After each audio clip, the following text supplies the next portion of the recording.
नमस्कार दोस्तों, ये कहानियाँ आपको हंसाएगी भी और जिंदगी की कुछ बड़ी बातें भी सिखाएगी। तो चलिए कहानी का सिलसिला शुरू करते हैं। और हाँ, अगर आप हमारे इस चैनल पर नए हैं तो इसे सब्सक्राइब करना मत भूलिएगा। कहानी अच्छी लगे तो इसे अपने दोस्तों के साथ शेयर करें, वीडियो को लाइक करें और कमेंट में हमें ज़रूर बताएं कि आपको ये कैसी लगी। ये उस जमाने की बात है जब एक छोटे से गांव में रामफल नाम का एक नौजवान रहता था। उसके माँ बाप तो भगवान को प्यारे हो चुके थे और दुनिया में उसका अपना कहने वाला कोई नहीं था। रामफल दिल का बड़ा ही अच्छा और भोला भाला लड़का था। बाजार में उसकी मेवे की एक छोटी सी दुकान थी जिससे उसका ठीक ठाक गुजारा चल जाता था। रात को जब वो दिन भर का थका हारा घर लौटता तो उसे अपना घर काटने को दौड़ता था। वो बेचारा खुद ही अपने लिए 2 रोटियां बना लेता। जिस दिन बहुत ज्यादा थक जाता उस दिन तो भूखे पेट ही सो जाता था। अगर उसका कोई अपना रिश्तेदार होता तो उसकी शादी ब्याह के बारे में भी सोचता। उसके पड़ोस में एक बूढ़ी औरत रहती थी। गांव के सब लोग उसे मौसी कहकर ही बुलाते थे। वो पूरे जगत की मौसी थी। उसे रामफल पर बड़ा रहम आता था। जब भी कोई तीज त्योहार आता या कोई खास दिन होता तो मौसी अपने घर में बढ़िया बढ़िया पकवान बनाती और उसमें से थोड़ा बहुत रामफल को भी दे आती थी। मौसी की एक भांजी थी जिसका नाम सितारा था। वो दूसरे मोहल्ले में अपनी माँ के साथ रहती थी। उसका रंग दूध जैसा गोरा था और वो देखने में बहुत सुंदर थी। उसे अपने इस गोरे रंग और सुंदरता पर बहुत गुमान था। वो सारा दिन बस आईने के सामने सजती संवरती रहती और खिड़की से बाहर झांकती रहती थी। उसकी बेचारी विधवा माँ को अपनी बेटी की शादी की बड़ी फिक्र लगी रहती थी और वो अपनी बेटी की इन हरकतों से बहुत दुखी भी थी। लेकिन वो करती भी क्या? उसकी जेब में तो पैसा था नहीं और बिना दहेज के एक गरीब की बेटी से भला कौन शादी करता। एक दिन सितारा की माँ अपनी बहन यानी रामफल के पड़ोस में रहने वाली मौसी से मिलने आई और अपनी बेटी की शादी का रोना लेकर बैठ गई। मौसी के दिमाग में तुरंत अपने पड़ोसी रामफल का ख्याल आया। वो मन में सोचने लगी कि लड़का बड़ा शरीफ और सीधा साधा है। ऐसा लड़का तो दिया लेकर ढूंढने से भी नहीं मिलेगा। उसने अपनी बहन को तसल्ली दी, तू चिंता मत कर, मैं अपने पड़ोस वाले रामफल से बात चलाती हूँ। बड़ा ही नेक लड़का है। बिना एक पैसा दहेज में खर्च किए तेरी लड़की का घर बस जाएगा। उसी शाम मौसी ने एक थाली में 2 लड्डू रखे और रामफल के घर पहुंच गई। रामफल उस समय दुकान से लौटा ही था और उसे जोर की भूख लग रही थी। वो चूल्हा जलाने की ही कोशिश कर रहा था। मौसी को देखकर वो कमरे में आ गया। उन्हें बैठने को कहा। मौसी बोली, बेटा, दिन भर का थका हारा आकर तू अकेले रोटियां पकाता है, ये देखकर तो मेरा दिल जलता है। तू शादी ब्याह क्यों नहीं कर लेता? रामफल बोला, मौसी, तुम्हें तो सब पता है कि मेरा आगे पीछे कोई नहीं है। ये शादी ब्याह तो माँ बाप की जिम्मेदारी होती है। यहाँ मेरा कौन है जो मेरी शादी करवाएगा और मुझसे शादी करेगी भी कौन? इस पर मौसी झट से बोली, अरे ना बेटा ना, ऐसी बात नहीं करते। मैं अभी जिंदा हूं ना, और फिर तुझमें किस बात की कमी है? कमाऊ पूत है तू। रामफल बोला, वो सब तो ठीक है मौसी, लेकिन लड़की कहाँ है? मौसी ने फट से एक लड्डू उसके मुंह में ठूंस दिया और बोली, अरे बेटा, मेरी भांजी है ना, सितारा नाम है उसका। एकदम चांद का टुकड़ा है। तू तो उसे देखता ही रह जाएगा। वैसे तो उसके लिए कई रिश्ते आए हैं, लेकिन मैंने तो अपनी बहन से साफ साफ कह दिया कि रामफल से अच्छा लड़का तुझे नहीं मिलेगा। और मेरी सितारा है भी बड़ी सयानी, तुम्हारा घर बसा देगी। रामफल अपनी शादी की बात सुनकर बड़ा शर्मा रहा था। वो धीरे से बोला, मौसी, आप तो मेरी माँ जैसी हो। आप जैसा ठीक समझो वैसा ही कर लो। मौसी मारे खुशी के दूसरा लड्डू खुद ही अपने मुंह में डाल गई और रामफल को आशीर्वाद देती हुई वहां से चली गई। जब मौसी अपने घर लौटी तो अपनी बहन से बोली, ले भाई, तेरा काम तो हो गया। इतना सीधा साधा लड़का तुझे 7 जन्म में भी ढूंढने से नहीं मिलेगा। तेरी बेटी तो रानी बन के राज करेगी और फिर रामफल की दुकान भी अच्छी है, अच्छा खासा कमा लेता है। सितारा की माँ कहने लगी, लेकिन बहन, मेरे पास तो एक छोटी कौड़ी भी नहीं है कि मैं अपने दामाद को 2 जोड़ी कपड़े भी दे सकूं या बारात को खाना खिला सकूं। मौसी बोली, उसकी तो फिक्र मत कर, मैं सब देख लूंगी। अगले दिन मौसी फिर से लड्डू लेकर रामफल के घर पहुंची और बात पक्की होने की उसे बधाई देने लगी। रामफल बहुत खुश था और कहने लगा, मौसी, अब जो भी करना है वो सब आपको ही करना है। मौसी बोली, अरे रामू, तू चिंता मत कर, मैं सब कुछ संभाल लूंगी। हाँ, तेरे पास कुछ नगद पैसा पड़ा हो तो वो मुझे दे दे। खुशी के मारे रामफल फूला नहीं समा रहा था।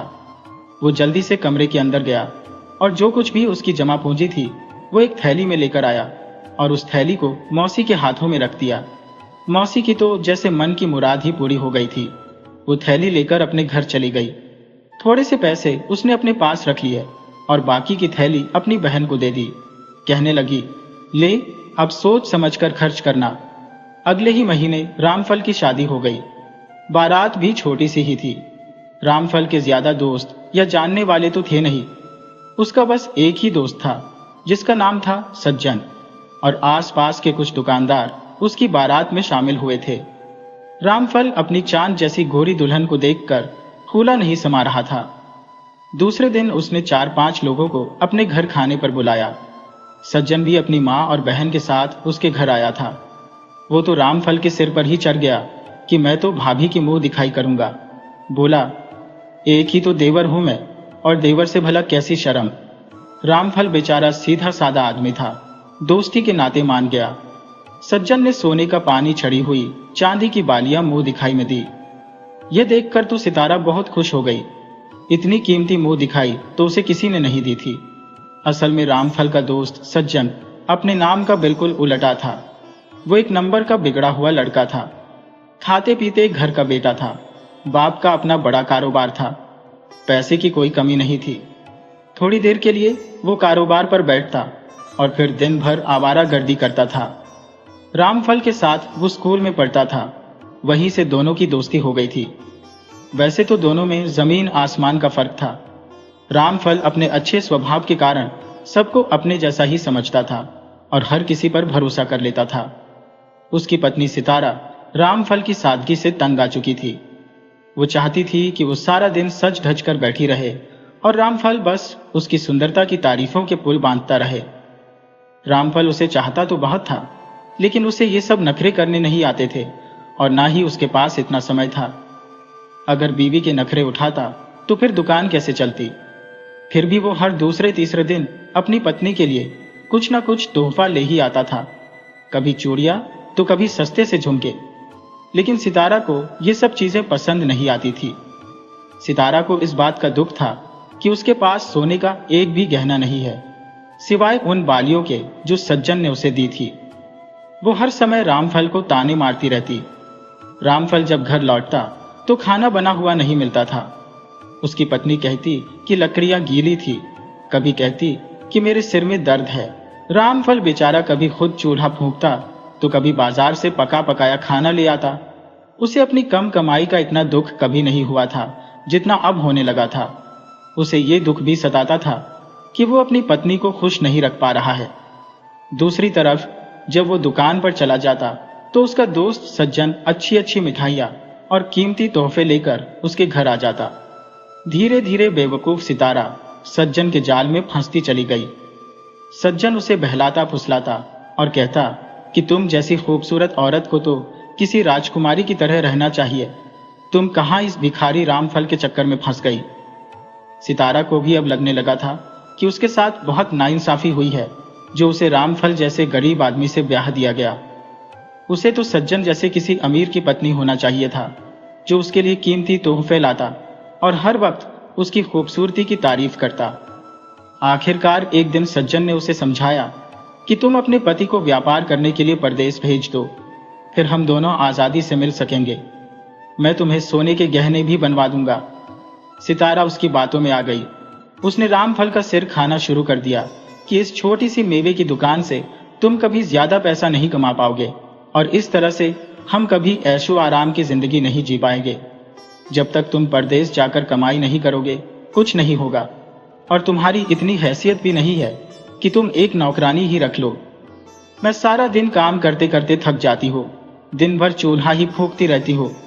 इतना काम तो मैंने अपनी माँ के घर पर भी नहीं किया था। अब रोज रोज की किचकिच से तंग आकर रामफल ने परदेश जाकर कमाई करने का मन बना लिया। वो सज्जन को अपना सच्चा दोस्त मानता था, तो उसने इस बारे में सज्जन से सलाह ली। सज्जन ने भी उसकी हाँ में हाँ मिलाई और कहा, हाँ दोस्त, तुम्हें कमाई करने के लिए परदेश जाना ही चाहिए। रामफल ने अपनी दुकान 1 साल के लिए अपने पड़ोसी दुकानदार को दे दी। उससे जो भी पैसे मिले उससे व्यापार करने के लिए कुछ माल खरीदा और वो सफर पर जाने के लिए तैयार हो गया। उसकी पत्नी झूठे आंसू बहाते हुए कहने लगी, जब तुम वापस आओगे तो हमारे दिन बदल जाएंगे।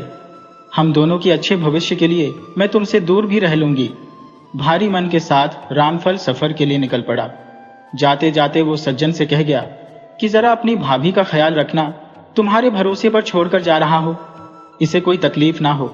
सज्जन ने भरोसा दिलाया कि तुम बिल्कुल चिंता मत करो, मैं भाभी को कोई तकलीफ नहीं होने दूंगा और 1 साल तो पलक झपकते ही गुजर जाएगा। उस जमाने में रेलगाड़ियां तो चलती नहीं थी, लोग बैलगाड़ियों पर ही सफर करते थे। 1 महीने का सफर करने के बाद रामफल एक बड़े से शहर में पहुंचा और एक छोटी सी सराय में उसने ठहरने का इंतजाम कर लिया। सराय का मालिक एक बहुत ही बूढ़ा और नेक आदमी था। उसने रामफल को सराय में एक कोठरी किराए पर दे दी और वहीं सराय में वो दोनों समय का खाना खा लेता था। सराय के मालिक को जब ये पता चला कि रामफल सैकड़ों मील दूर से व्यापार करने आया है और पैसा कमाना चाहता है, तो उन्होंने रामफल को समझाया, बेटा, इस शहर में व्यापार जरा संभल कर करना, इस शहर के लोग बहुत बेईमान और कामचोर हैं। रामफल ने उनकी सलाह को गांठ बांध लिया और वहां पर व्यापार करने लगा। 10 महीने तक व्यापार करने के बाद रामफल को घर की बहुत याद सताने लगी और उसने घर वापस जाने का फैसला कर लिया। जबकि उसने अपनी पत्नी सितारा को एक चिट्ठी लिखी थी कि वो 2 महीने के बाद वापस आएगा और उसके लिए तोहफे भी खरीद कर लाएगा, लेकिन अब उसे घर की याद इतनी सता रही थी कि उसने पहले ही जाने का मन बना लिया। उसके व्यापार का सारा सामान बिक चुका था और उसे अच्छा फायदा भी हुआ था। जाते समय उसने सराय के मालिक यानी उस बूढ़े आदमी का शुक्रिया किया और कहा कि उन्होंने एक बाप की तरह उसकी मदद की है।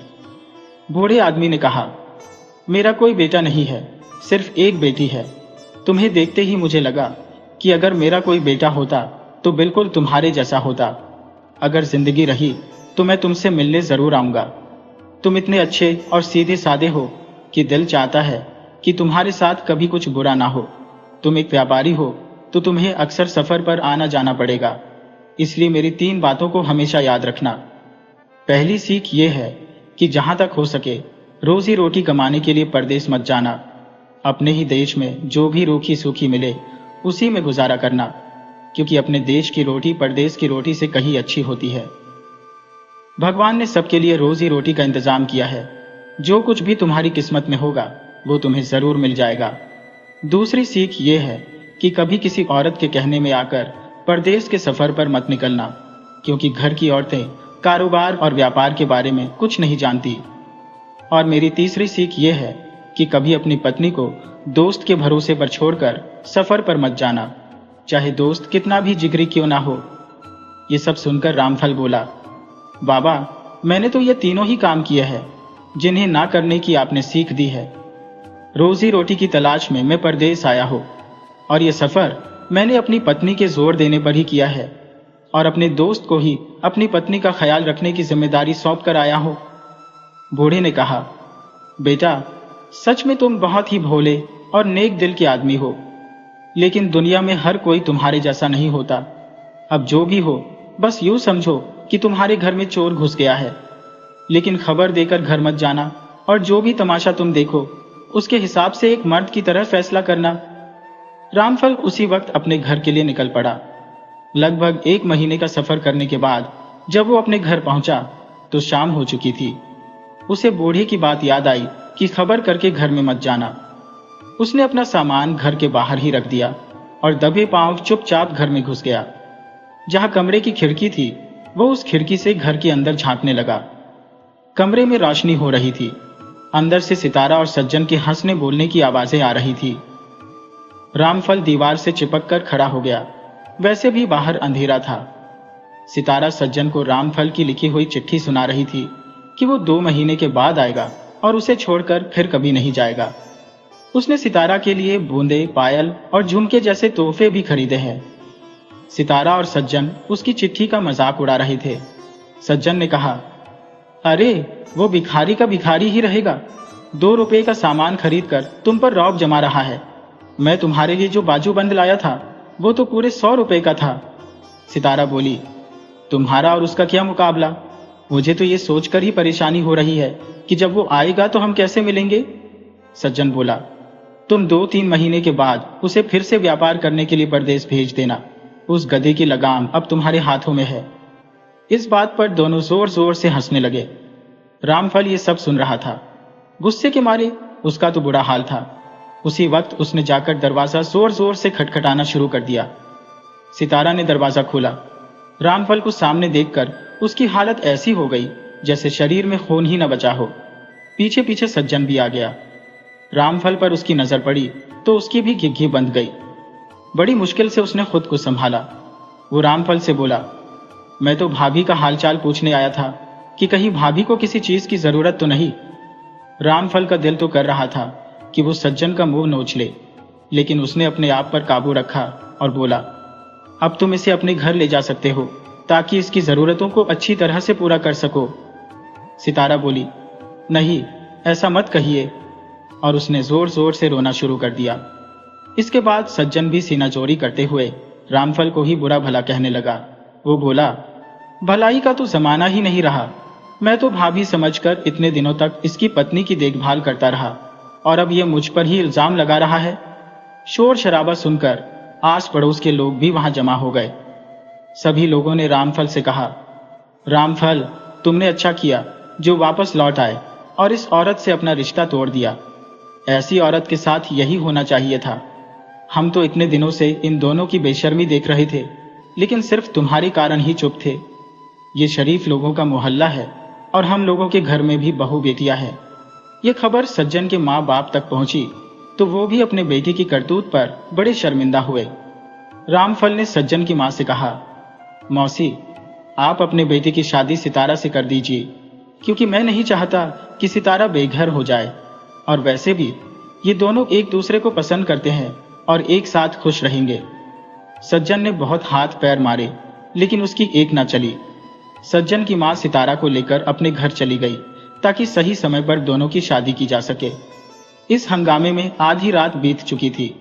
रामफल लंबे सफर से आया था और बहुत थक चुका था। ये सब कुछ देखकर वो बिल्कुल टूट सा गया था। 2 दिन तक वो अपने घर से बाहर ही नहीं निकला। उसे परदेश वाले बूढ़े बाबा और उनकी बातें याद आ रही थी। जैसे तैसे उसने 2 महीने गुजारे, लेकिन किसी काम में उसका मन ही नहीं लगता था। एक बार वो फिर से सफर पर निकल पड़ा और सीधे बूढ़े बाबा के घर जा पहुंचा। बूढ़े बाबा ने उसे गले से लगाया और हिम्मत बंधाते हुए कहा, बेटा, जो कुछ भी हुआ उसे भूल जाओ। सितारा तुम जैसे नेक लड़के के लायक ही नहीं थी। ये तो तुम शुक्र करो कि भगवान ने तुम्हारा पीछा उससे छुड़ा दिया। मेरी एक बेटी है, मैं अपने मुंह से उसकी तारीफ तो नहीं करूंगा, मगर वो बहुत ही नेक और घरेलू लड़की है। तुम उसके साथ खुश रहोगे। अगर तुम मान जाओ तो मैं अपनी बेटी की शादी तुम्हारे साथ कर सकता हूं। रामफल तो पहले से ही बूढ़े बाबा की बहुत इज्जत करता था। वो इस रिश्ते के लिए तैयार हो गया और फिर दोनों की शादी कर दी गई। इसके बाद बूढ़े बाबा ने कहा, बेटा, अब तुम अपने नगर जाकर व्यापार करो और खुशी से रहो। रामफल ने जिद की, बाबा, आप भी हमारे साथ चलिए। यहाँ पर आपकी देखभाल करने वाला कौन है? अगर आप हमारे साथ रहेंगे तो हमारे घर में भी बरकत आएगी। बड़ी बूढ़ों का आशीर्वाद तो भगवान का आशीर्वाद होता है। रामफल की जिद के आगे बूढ़े बाबा की एक न चली, और वैसे भी वो अब उस शहर में नहीं रहना चाहते थे। उन्होंने अपनी सराय बेच दी और रामफल के साथ चले गए।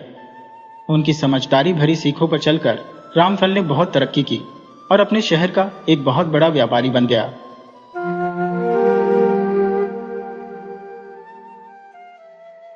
ये बात बहुत पुरानी है। एक शहर से कुछ दूर एक महात्मा का आश्रम था। वे सभी शास्त्रों और वेदों के गहरे जानकार थे। उनकी चर्चा दूर दूर तक फैली हुई थी।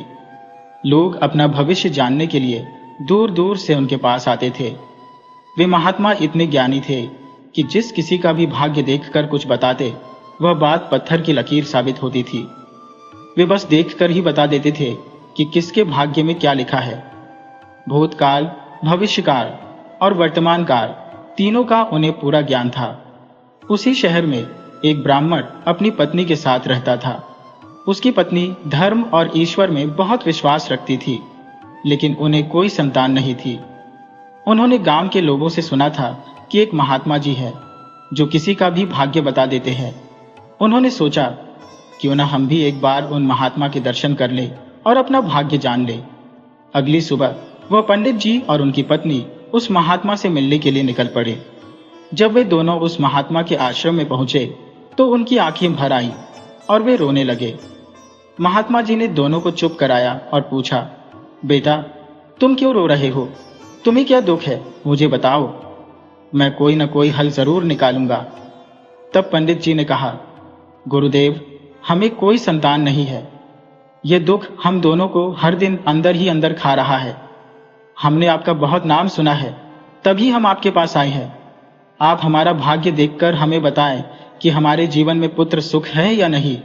फिर महात्मा जी बोले, तुम चिंता मत करो। इतना कहकर महात्मा ने पंडित जी की पत्नी को आश्रम के मंदिर से 2 सेब लाकर दिए और कहा, इनको तुम दोनों पति पत्नी खा लेना, तुम्हें जरूर संतान मिलेगी। उसके बाद वे दोनों महात्मा जी को प्रणाम करके अपने घर लौट गए। कुछ महीनों बाद वैसा ही हुआ।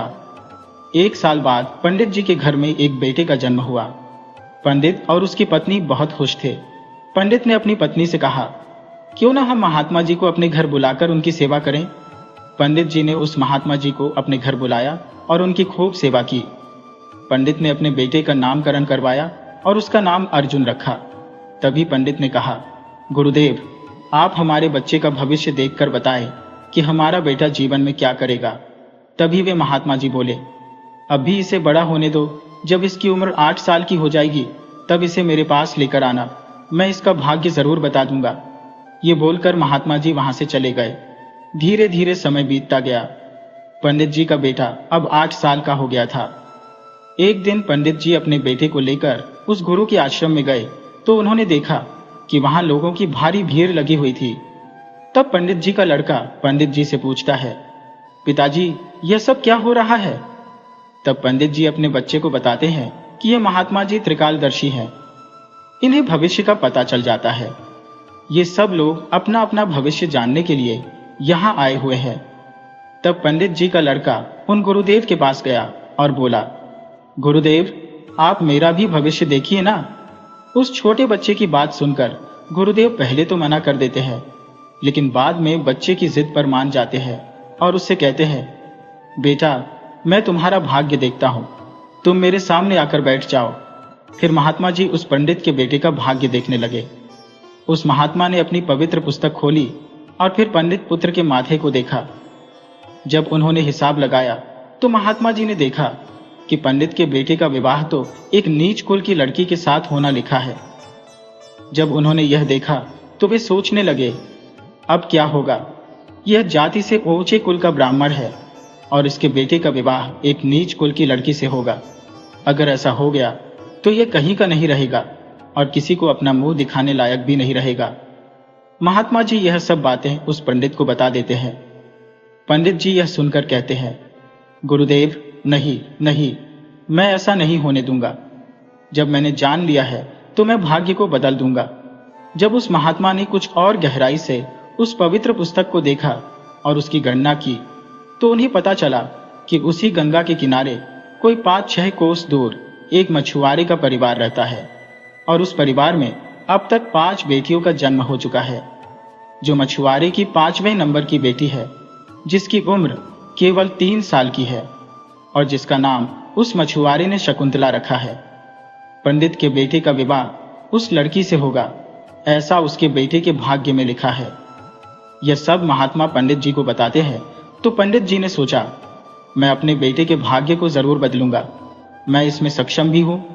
जब मैंने अपने बेटे के भाग्य को जान ही लिया है तो मैं इसके भाग्य को बदल भी सकता हूं। पंडित कहता है, गुरुदेव मैं भी आज देखता हूं कि भाग्य बड़ा है या मैं बड़ा हूं। तब वह पंडित ब्रह्मा जी के लिखे हुए विधान को बदलने के लिए निकल पड़ता है और चलते चलते पंडित उस मछुआरे के घर पहुंच जाता है। जब उस मछुआरे ने देखा कि उज्जैन के एक महान पंडित उसके द्वार पर खड़े हैं तो उस मछुआरे ने उस पंडित का बहुत आदर सत्कार किया और कहने लगा, मुझ गरीब की कुटिया में आप पधारे, यह तो मेरे लिए खुशकिस्मती की बात है। पंडित कहने लगा, हे मछुआरे, मैं किसी खास मकसद से तुम्हारे पास आया हूं। मैं तुमसे यह जानना चाहता हूं कि तुम्हारे घर में किसी 3 साल की बेटी ने जन्म लिया है। तो मछुआरा कहने लगा, हाँ पंडित जी, हमारे घर में एक बेटी ने जन्म लिया है जिसकी उम्र अभी 3 साल होगी। पंडित ने कहा, क्या उसका नाम शकुंतला है? तो मछुआरे ने कहा, जी पंडित जी, उसका नाम शकुंतला है। पंडित जी ने कहा, हे मछुआरे, मेरा गुरु त्रिकालदर्शी है। उन्होंने मुझे कुछ मंत्र दिए हैं।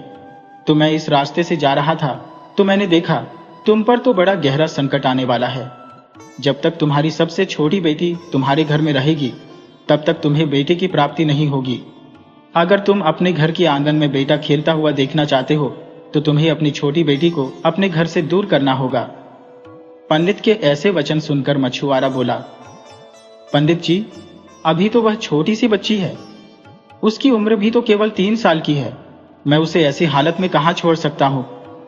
पंडित जी ने कहा, ए मछुआरे, जब मैं तुम्हें यह सब बता सकता हूं तो मैं तुम्हारी मदद भी कर सकता हूं। तब पंडित जी उस मछुआरे से कहते हैं कि मेरी कोई बेटी नहीं है। तुम एक काम करो, तुम अपनी इस बेटी को मुझे दे दो, मैं इसका पालन पोषण करूंगा और जब यह बड़ी हो जाएगी तो मैं अच्छा सा वर ढूंढकर इसका विवाह भी कर दूंगा।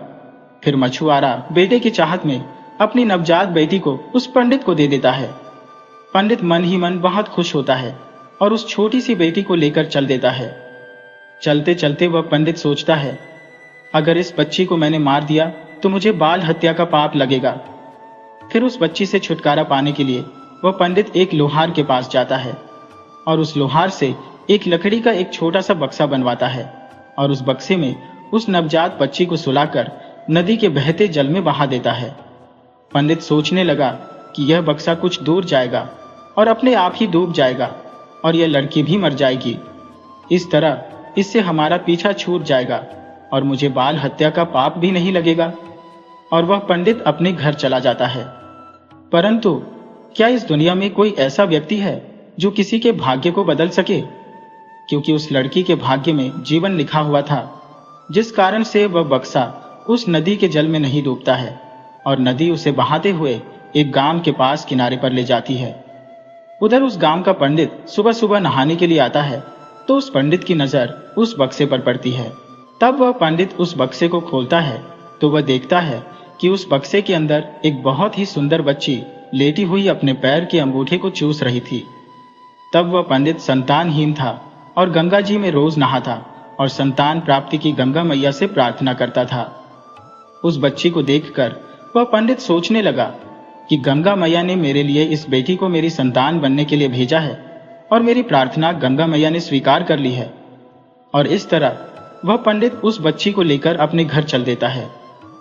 जब पंडित अपने घर पहुंचा तो उस बेटी को अपनी पत्नी को दिखाता है और उसकी पत्नी कहने लगी, आप ये किसकी बेटी को ले आए? ये तो बड़ी सुंदर है। तो पंडित जी कहने लगे, गंगा मैया ने हमारी प्रार्थना स्वीकार कर ली और इस बेटी को हमारी संतान के रूप में हमारी झोली में डाल दिया। आज से ये हमारी इकलौती बेटी है। इसका हम बड़े अच्छे से पालन पोषण करेंगे और इसे अच्छे संस्कार देंगे। इसे किसी चीज की कोई कमी नहीं होने देंगे। इस तरह वह पंडित और उसकी पत्नी उस बेटी का पालन पोषण करने लगे। धीरे धीरे समय गुजरा और समय के साथ साथ वह लड़की भी बड़ी हुई और वह लड़की बहुत ही सुंदर थी और उसकी सुंदरता में तो जैसे 4 चांद लग गए थे। वह इतनी सुंदर थी कि इंद्रलोक की अप्सराएं भी उसके आगे फीकी पड़ जाए। जब लड़की थोड़ी और बड़ी हुई तो एक दिन पंडिताइन ने अपने पति से कहा, सुनते हो जी, हमारी बिटिया अब बड़ी हो गई है और इसकी शादी की उम्र हो गई है। आप कहीं जाकर वर ढूंढकर हमारी बिटिया की शादी कर दो। पत्नी की यह बात सुनकर वह पंडित अपनी इकलौती बेटी के लिए वर देखने के लिए चल देता है। जब उसे आस पास में उसके लायक कोई वर नहीं मिलता तो वह पंडित जी अपनी बेटी के लिए वर की तलाश करते करते उज्जैन नगरी में पहुंच जाते हैं। वहां जाकर वे लोगों से पूछते हैं कि यहाँ कोई ऐसा ब्राह्मण परिवार है जिसका कोई बेटा शादी के लायक हो तो बताओ। उज्जैन के लोग उस पंडित के बारे में ही उस पंडित को बताते हैं जिसने जिस लड़की को नदी में बहा दिया था। उनका बहुत ही संस्कारी परिवार है और उन पंडित का एक इकलौता बेटा है और उसकी उम्र भी शादी के लायक है। पंडित जी, अगर आपकी बात उन पंडित जी के पास बन जाए तो आपकी बेटी बहुत ही सुखी रहेगी। उन लोगों की बात सुनकर पंडित जी उस पंडित के घर अपनी बेटी की शादी करने के लिए चल देता है। जब वह पंडित के घर पहुंचे तो उस पंडित से मिले, और जब पंडित जी ने अपनी बेटी की सुंदरता और संस्कारों के बारे में बताया तो पंडित जी को अपने आने का मकसद भी बताया कि मेरी एक बेटी है और उसका विवाह हम आपके बेटे के साथ करना चाहते हैं। तो वह पंडित भी बड़ा खुश हुआ कि चलो, मेरे बेटे के भाग्य में जो लिखा था अब वह बदल गया है और एक ब्राह्मण अपनी बेटी की शादी मेरे बेटे से करना चाहता है, उसके लिए मेरे पास आया है। वह पंडित उस ब्राह्मण की उस बिटिया से अपने बेटे की शादी करने के लिए तैयार हो जाता है। फिर विवाह का समय भी निश्चित हो जाता है और वह ब्राह्मण खुशी खुशी अपने घर चला जाता है और अपनी पत्नी को सारी बात बताता है। फिर कुछ दिन बाद वह दिन भी आ जाता है जिस दिन पंडित की बेटी और उस पंडित के बेटे की शादी होती है। फिर वह पंडित अपने बेटे की बारात लेकर उस पंडित के गांव की तरफ चल देता है और सोचता जा रहा था, मैंने अपने बेटे का भाग्य बदल दिया। जो उस महात्मा ने कहा था मैं उसको भी बदल दूंगा, आज मैं अपने बेटे का भाग्य बदल दूंगा। लेकिन पंडित को पता नहीं था कि विधाता का लिखा कोई नहीं मिटा सकता, उसे विधाता भी नहीं मिटा सकते। जो लिख दिया वह तो अटल है। जैसा जिसके भाग्य में लिख दिया वैसा होकर ही रहता है, चाहे कोई कितने भी जतन कर ले, कोई भाग्य का लिखा कोई नहीं मिटा सकता। इस तरह इत्तेफाक से आज वही मछुआरे की बेटी आज पंडित की बेटी बनकर उस पंडित के बेटे के साथ शादी करने के लिए तैयार हो रही है, जिसे उस पंडित ने पानी में बहा दिया था। फिर उस लड़की का विवाह उस पंडित के बेटे के साथ हो जाता है। इस तरह वह बेटी पंडित के घर में आ जाती है। पंडित का बेटा सुंदर सी पत्नी पाकर खुश था, पंडित जी की बेटी सुंदर से पति पाकर खुश थी, और पंडित इस बात से खुश था कि मैंने अपने बेटे का भाग्य बदल दिया। फिर एक दिन किसी काम से उस पंडित के बेटे को उज्जैन से कुछ दिनों के लिए बाहर जाना पड़ता है। एक दिन वह पंडित अपने बेटे की बहू को लेकर उस महात्मा के आश्रम जाते हैं और उधर पहुंचकर गुरुदेव को प्रणाम करते हैं और बताते हैं कि हे गुरुदेव, मैंने विधि के विधान को बदल दिया। ये सुनकर गुरुदेव हंसने लगते हैं और पंडित गुरुदेव को हंसता देखकर पूछते हैं, गुरुदेव आप हंस क्यों रहे हैं? तब गुरुदेव पंडित को बताते हैं कि ये वही लड़की है जिसको तुमने नदी में बहा दिया था। ये सुनकर पंडित का पसीना छूटने लगता है। उसने सोचा, ये तो वही मछुआरे की लड़की है जिसे मैंने मरने के लिए नदी में बहा दिया था। फिर ये मेरे घर की और मेरी बहू बनकर कैसे आ गई? उसने शकुंतला से कहा, पुत्री, तुम अपने पिताजी की इकलौती बेटी हो ना? तो वह बेटी बोली, जी पिताजी, मेरे असली माता पिता तो नहीं है, वे तो बड़े दुष्ट थे जो मेरे असली माता पिता थे। उन्होंने मुझे 3 साल की अवस्था में गंगा में बहा दिया था। जो मेरे नए माता पिता हैं, उन्होंने मुझे नया जीवन दान दिया। जिस दिन से मुझे नया जीवन दान मिला तब से यही मेरे माता पिता है। जब पंडित ने यह साबित कर लिया कि यह वही मछुआरे की लड़की है, तो पंडित ने इस शकुंतला से पीछा छुड़ाने की एक तरकीब निकाली और अपने बेटे की बहू से बोला, बेटी, तुम पहली संतान बेटा पाना चाहती हो तो मेरे साथ तुम्हें समुद्र पर चलना होगा। जब दोनों ससुर और बहू समुद्र के किनारे पहुंचे तो पंडित ने अपने हाथ से एक अंगूठी निकाली और उस अंगूठी को दिखाते हुए समुद्र में फेंक दिया और अपनी बहू से कहा, बेटी, जिस दिन तुम्हें अंगूठी मिल जाए उसी दिन तुम अपने घर आ सकती हो। अगर यह अंगूठी नहीं मिली तो तुम अपने पिता के घर भी नहीं जाना।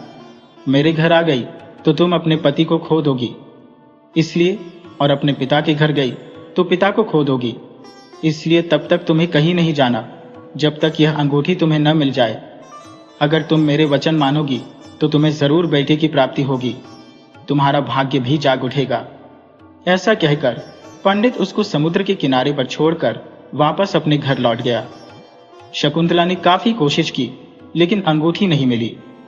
जब अंगूठी नहीं मिली तो वह बेचारी एक रास्ते की तरफ चल दी, क्योंकि न तो वह अपने पिता के घर जा सकती थी और न ही अपने पति के घर जा सकती थी।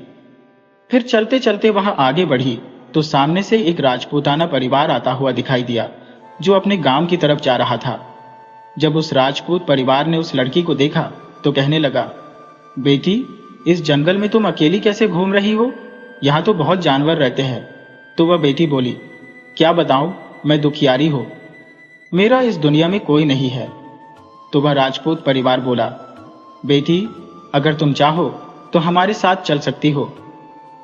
जब शकुंतला ने यह सुना तो वह सहज हो गई और उनके साथ चलने के लिए तैयार हो गई। इस तरह शकुंतला को उस राजपूत परिवार ने अपने घर में खाना बनाने के लिए रख लिया।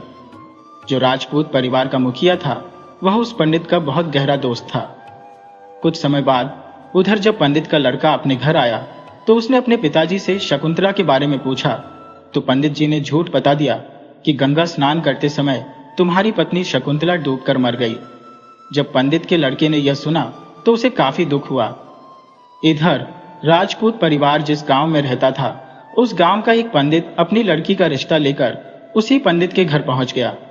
उस पंडित ने पंडित से जब अपनी बेटी के विवाह के लिए प्रस्ताव रखा तो पंडित ने उस पंडित से कहा कि हम अपने बेटे के साथ तुम्हारी बेटी का विवाह तो कर लेंगे, लेकिन विवाह से पहले हम तुम्हारी बेटी को देखेंगे और उसके बाद ही विवाह करेंगे, क्योंकि पंडित को डर था कि कहीं मछुआरे की वही बेटी फिर से विवाह न कर ले जो उस लड़के के भाग्य में लिखी है।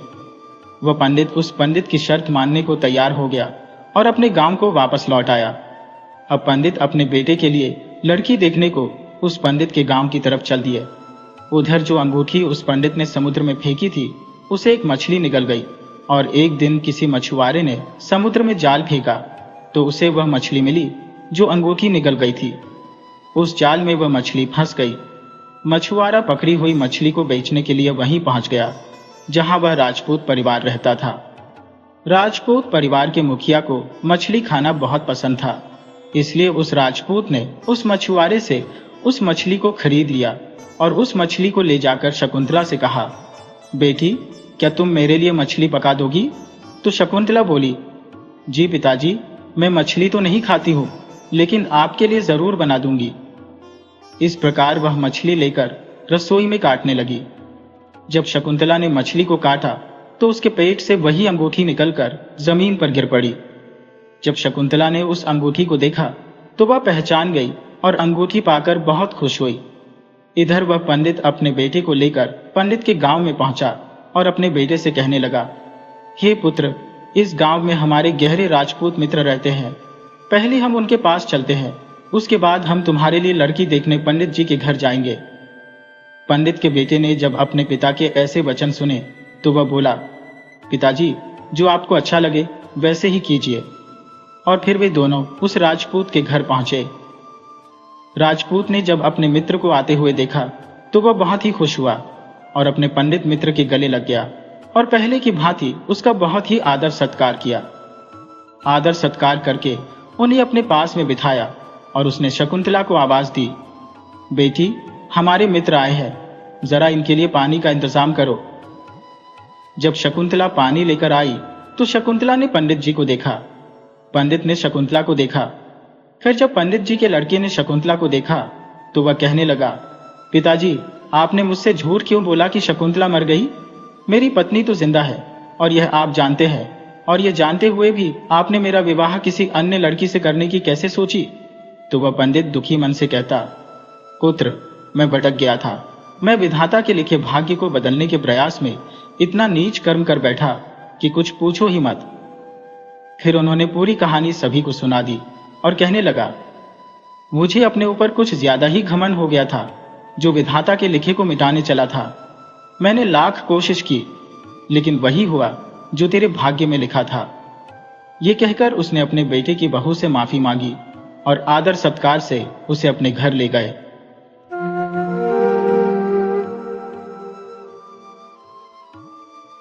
बहुत समय पहले की बात है। काशी नगरी में एक राजा राज करते थे जिनका नाम चंद्रसेन था। काशी नगरी को तो महादेव की नगरी भी कहते हैं और एक देव नगरी के रूप में भी इसकी पूजा होती है। राजा चंद्रसेन बड़े धर्मात्मा व्यक्ति थे और उनकी रानी, जिनका नाम सुलोचना था, वह भी बहुत संस्कारी थी। दोनों पति पत्नी भगवान शिव के बहुत बड़े भक्त थे। रोज सुबह मंदिर जाकर भगवान शिव की आराधना करना उनका नियम था।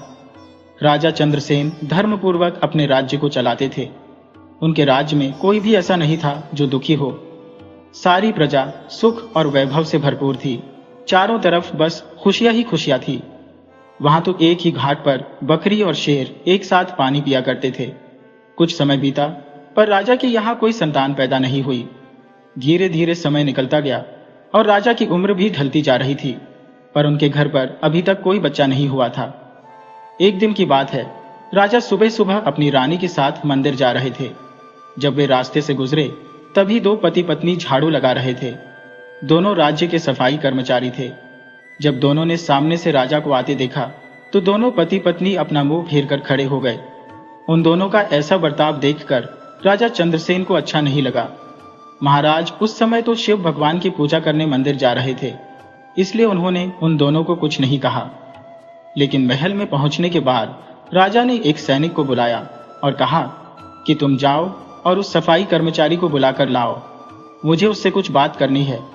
वह सैनिक राजा का हुक्म मानकर तुरंत ही उस सफाई कर्मचारी के घर चला गया, जिसने महाराज को देखकर मुंह फेर लिया था। सैनिक ने उस व्यक्ति को पूरी बात बताई और कहा कि महाराज ने तुम्हें अपने दरबार में बुलाया है। वह आदमी मन में सोचने लगा कि महाराज का आदेश है, टाल तो नहीं सकते, मुझे दरबार में तो जाना ही पड़ेगा। सफाई कर्मचारी सैनिक के साथ राजा के दरबार की तरफ चल दिया। जब वे दोनों महाराज के दरबार में पहुंचे तब उस आदमी ने राजा को प्रणाम किया। राजा कहने लगे, आप मुझे एक बात बताओ, आज सुबह मैं जब भगवान शिव के मंदिर में पूजा करने के लिए जा रहा था तब तुम दोनों पति पत्नी ने मुझे देखकर अपना मुंह फेर लिया था। ऐसा तुम लोगों ने क्यों किया? अब वह आदमी बड़े ही निडर होकर कहने लगा, महाराज आप भले ही मुझे मृत्युदंड दे दो तो भी मुझे कोई ऐतराज नहीं होगा, परंतु मैं सिर्फ सच ही बोलूंगा। महाराज आपके यहाँ तो बड़े बड़े विद्वान और श्रेष्ठ पंडित हैं, अगर मैं गलत बात बोलूं तो आप उनसे पूछ लीजिएगा। जो कोई भी सुबह सुबह आपका मुंह देख लेगा उसका पूरा दिन खराब हो जाएगा, क्योंकि महाराज आपके यहाँ संतान नहीं है, आप एक निःसंतान राजा हो, इसलिए मैंने आपको देखकर अपना मुंह फेर लिया। एक संतानहीन राजा को देखकर भला किसका दिन अच्छा बीतेगा? राजा चंद्रसेन इस बात को सुनकर बड़े ही हैरान हुए और मन ही मन वे विचार करने लगे, यह आदमी बिल्कुल सही कह रहा है। यदि किसी नगर के राजा के पुत्र नहीं है तो वास्तव में यह अच्छा नहीं है। राजा ने उस आदमी को उसके घर भेज दिया और मन ही मन विचार करने लगा कि अब तो मुझे भगवान शिव के यहाँ जाकर पुत्र प्राप्ति का यज्ञ करना चाहिए। ऐसा विचार करके राजा चंद्रसेन अपने महल में गए और अपनी रानी सुलोचना से कहने लगे, रानी हमारे नगर के लोग तो हमारा मुंह तक देखना पसंद नहीं करते, क्योंकि हम संतानहीन हैं। चलिए रानी, भगवान शिव के दरबार में चलते हैं। भगवान भोलेनाथ से आराधना करेंगे, उनसे प्रार्थना करेंगे कि हमें भी पुत्र प्रदान करें। यह विचार करके राजा चंद्रसेन और रानी सुलोचना दोनों ही शंकर भगवान के मंदिर में चले गए और वहां जाकर उन्होंने पुत्र प्राप्ति का यज्ञ आरंभ कर दिया। अब राजा रानी के पुत्र प्राप्ति यज्ञ करने के बाद भी उनके वहां संतान ने जन्म नहीं लिया। राजा का पुत्र प्राप्ति यज्ञ भी सफल नहीं हुआ। इधर जो यज्ञ करने वाला पंडित था वह सोचने लगा, आज तक मैंने जितने भी यज्ञ करवाए हैं मेरा कोई भी यज्ञ अधूरा नहीं रहा। लगता है राजा के भाग्य में ही कमी है। राजा के भाग्य में भगवान ने कोई संतान नहीं लिखी है, इसलिए तो पुत्र प्राप्ति यज्ञ करने के बाद भी उनके यहाँ पर कोई संतान पैदा नहीं हुई। अगली सुबह जब राजा अपने दरबार में बैठा था तभी वहां पर एक महात्मा जी आए और कहने लगे, महाराज मैंने सुना है आपने पुत्र प्राप्ति के लिए यज्ञ करवाया था, लेकिन यज्ञ करने के बाद भी आपके यहाँ कोई संतान उत्पन्न नहीं हुई। राजन, आप ऐसा समझिए कि मुझे स्वयं भगवान शंकर ने आपके पास भेजा है। मैं आपके इस दुख में आपकी सहायता करना चाहता हूँ। मैं आपके इस दुख को समझता हूँ और मैं जानता हूँ कि आपकी संतान उत्पन्न न होने के कारण कितने दुखी है। तब राजा कहने लगा, बताइए महात्मा जी, आखिर मेरे यहाँ पर संतान उत्पन्न क्यों नहीं होती है? तब महात्मा जी कहने लगे, राजन, यह आपके पिछले जन्मों के कर्मों का प्रभाव है, जिसकी वजह से आपको एक ऋषि का श्राप लगा था कि अगले 7 जन्म तक भी आपको कोई संतान उत्पन्न नहीं हो सकती। परंतु महाराज, यदि आप चाहें तो मैं आपको इस श्राप से मुक्ति दिलवा सकता हूं। आपके घर में एक पुत्र पैदा हो सकता है। राजा उसी समय महात्मा जी के चरणों में गिर गए और कहने लगे, महात्मा जी, यदि आपने ऐसा कर दिया तो मुझ पर आपका बहुत उपकार होगा। और तब महात्मा जी ने अपनी पोटली में से कुछ चावल निकाले और वह राजा को देते हुए कहने लगे, राजन, आप इन चावलों की खीर बनाकर दोनों पति पत्नी खा लीजिएगा। इससे अवश्य ही आपको संतान की प्राप्ति होगी। परंतु महाराज, एक बात हमेशा याद रखना कि इस पुत्र की आयु केवल 25 वर्ष तक होगी। जिस दिन आपका बेटा 25 वर्ष का हो जाएगा, उस दिन उसकी मृत्यु हो जाएगी। ये सुनकर राजा कुछ सोच में पड़ गया। सोचने लगे, चलो 25 बरस ही सही, कम से कम संतानहीन होने का कलंक तो मिट जाएगा। राजा ने कहा, जो भी हो महात्मा जी, हमें पुत्र प्रदान कीजिए, क्योंकि गुणवान मनुष्य थोड़े ही समय में बहुत कुछ कर जाते हैं। जीवन भले ही थोड़ा हो, परंतु अच्छे कर्मों से युक्त होना चाहिए। ठीक है, महात्मा जी कहने लगे, राजन, तुम्हें पुत्र प्राप्ति अवश्य होगी। फिर वह महात्मा जी राजा को चावलों की पोटली देकर वहां से चले गए। राजा ने यह सूचना अपने राज पुरोहित जी और महारानी सुलोचना को भिजवा दी कि अब हमारे घर में बहुत जल्दी पुत्र पैदा होने वाला है। राजा और उसकी पत्नी उन चावलों की खीर बनाकर उन दोनों ने खा ली। अब धीरे धीरे समय बीता। रानी सुलोचना गर्भवती हो गई। यह देखकर राजा चंद्रसेन के घर में खुशी की लहर दौड़ गई। राजा बहुत ही प्रसन्न हुआ और पूरी काशी नगरी में उत्सव मनाया गया। फिर तय समय पर महाराज के यहाँ पर पुत्र ने जन्म लिया। पूरे नगर में आतिशबाजी की गई, पूरे नगर को सजाया गया और राजा ने अपने पुत्र का नाम रखा रुद्रसेन। धीरे धीरे अब रुद्रसेन बड़ा होने लगा। राजकुमार अपने पिता की तरह धर्मात्मा और ईश्वर की भक्ति करने वाला था। राजा का पुत्र बड़ी ही तेजी से बड़ा होने लगा। धीरे धीरे समय गुजरता गया। अब राजा इस बात से प्रसन्न रहता था कि उसके यहाँ पर एक पुत्र है। अपने पुत्र के लाड प्यार में राजा एक बात भूल गया कि उसके पुत्र की आयु मात्र 25 वर्ष है। जब उसके बेटे की आयु 16 वर्ष की हो गई, तब उन्हीं दिनों की बात है। एक दिन दूसरे नगर का राजा, जो राजा चंद्रसेन से मिलने आया। राजा पड़ोसी देश का राजा, उसका नाम तजोमल था और उसकी एक पुत्री थी। वह देखने में बहुत ही सुंदर और अप्सराओं की तरह लगती थी। वह एक परम सुंदर कन्या थी। वह कन्या बहुत ही दान धर्म किया करती थी। बचपन से ही उसे अपने माँ बाप के द्वारा धर्म करने के संस्कार मिले थे। वह प्रत्येक जीव पर दया करती थी। सवेरे उठकर सबसे पहले पक्षियों को दाना डालती। अपने द्वार पर आए हुए किसी भी भिक्षु या साधु संत को वह खाली हाथ नहीं लौटने देती थी और वह भूखे को भोजन करवाती थी। अब वह कन्या धीरे धीरे बड़ी हो रही थी। तब उसके पिता तजोमल को पता चला कि काशी के राजा चंद्रसेन के यहाँ पर उनका पुत्र रुद्रसेन है, जो अब युवा हो चला है और शादी के योग्य है। राजा ने सोचा, ऐसे धर्मात्मा और तेजस्वी लड़के के साथ अपनी बेटी का विवाह करना चाहिए। राजा ने अपनी बेटी का रिश्ता राजा चंद्रसेन के यहाँ पर पहुंचा दिया। राजा चंद्रसेन सोचने लगे कि मेरे पुत्र की आयु मात्र 25 वर्ष है, मुझे इसका विवाह कर देना चाहिए।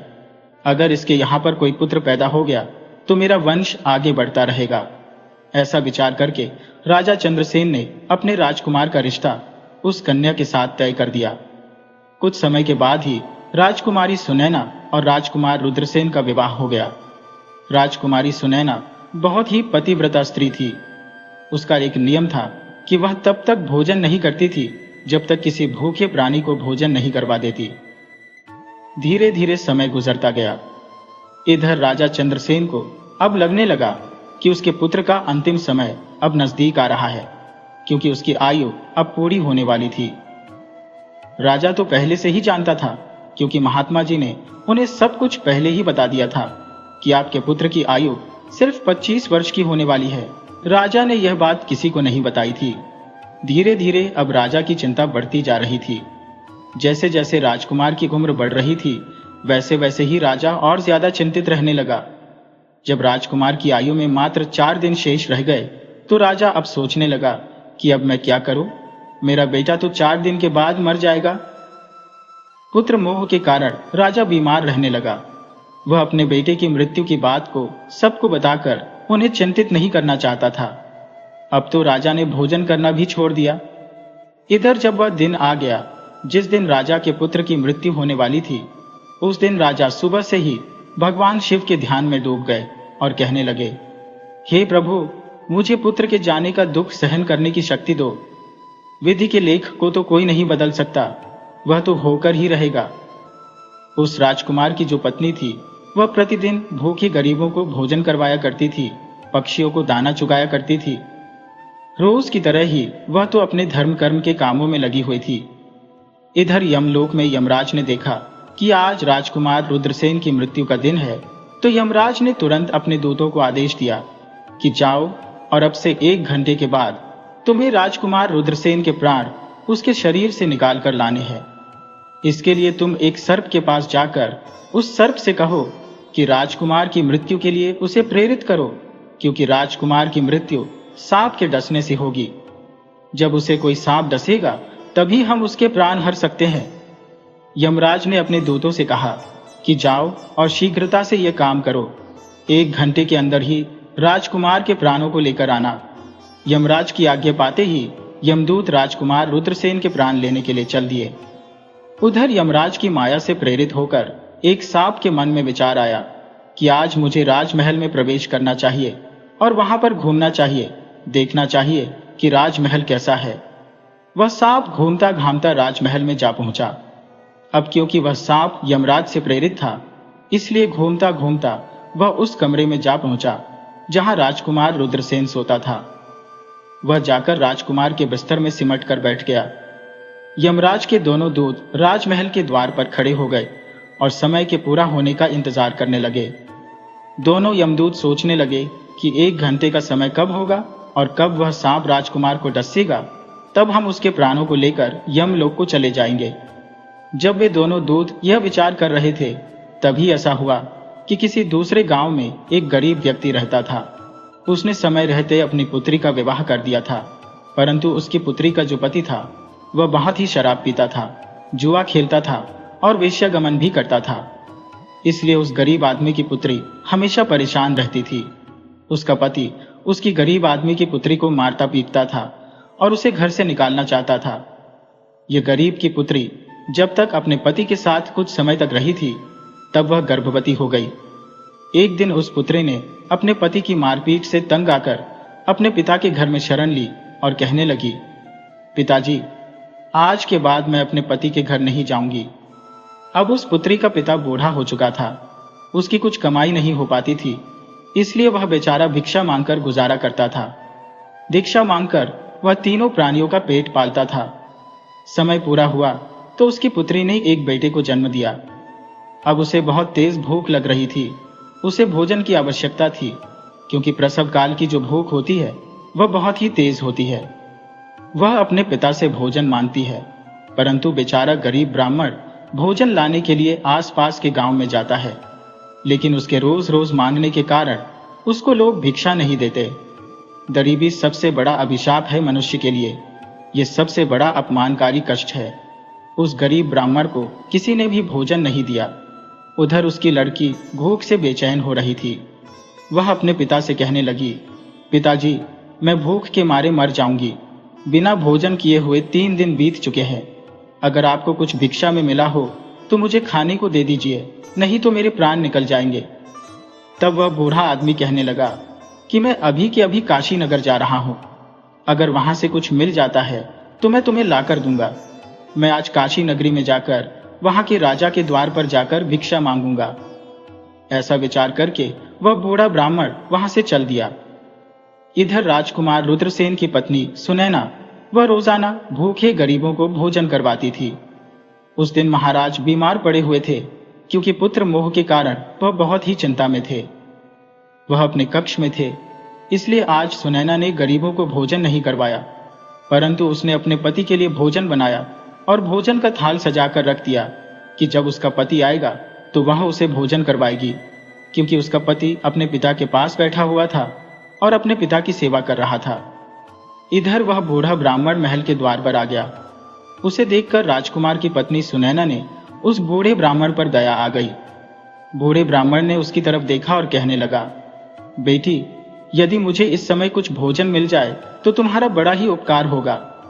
रानी ने देखा कि यह कोई गरीब आदमी है और मुझसे भोजन मांग रहा है, परंतु यह भोजन तो मैंने अपने पति के लिए बनाया है। अगर मैं इसे इस ब्राह्मण को दे दूंगी तो मेरा पति क्या खाएगा। परंतु दूसरे ही पल उसके मन में विचार आया कि मेरे पति तो अभी आए भी नहीं है, वह तो अपने बीमार पिता के पास बैठे हैं। तब तक मैं यह भोजन इस गरीब ब्राह्मण को दे देती हूँ। जब मेरे पति वापस आएंगे तो उनके लिए मैं और भोजन बना दूंगी। ऐसा विचार करके रानी सुनैना ने अपनी पति के लिए बनाया हुआ भोजन उस गरीब ब्राह्मण को दे दिया। भोजन का थाल लेकर वह गरीब ब्राह्मण जल्दी से चलता हुआ अपने गांव की तरफ निकल गया। भोजन लेकर वह अपने घर आया, क्योंकि उसकी पुत्री 3 दिन से भूखी थी।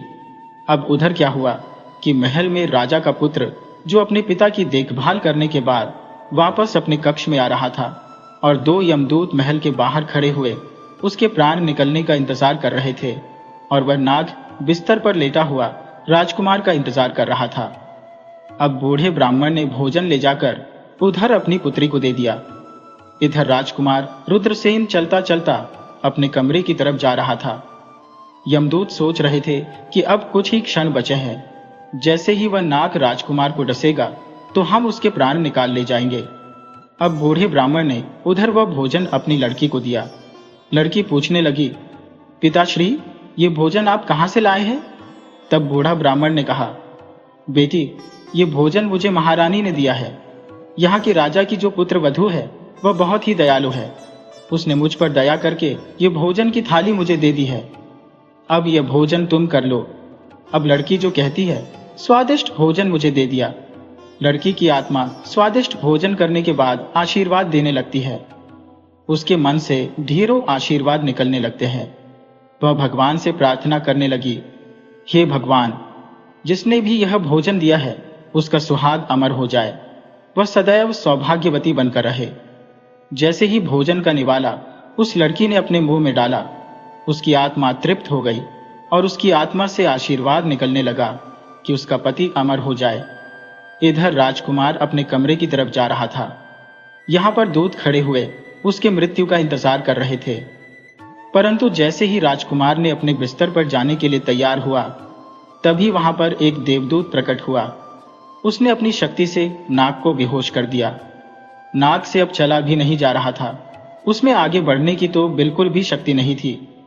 वह नाग सोचने लगा, यह अब मुझे क्या हो गया है? अब भी तो मैं इस राजकुमार को डसने आया था, परंतु अब मैं चल भी नहीं पा रहा हूं। यह सब क्या हो रहा है? असल में यह सब उस आशीर्वाद का फल था, उसी आशीर्वाद का प्रभाव था जो उस भूखी लड़की ने दिया था, जिसके कारण एक देवदूत वहां पर आकर खड़ा हो गया। इसके बाद वह देवदूत उन यमदूतों से कहने लगा कि तुम इस राजकुमार के प्राण नहीं ले जा सकते हो।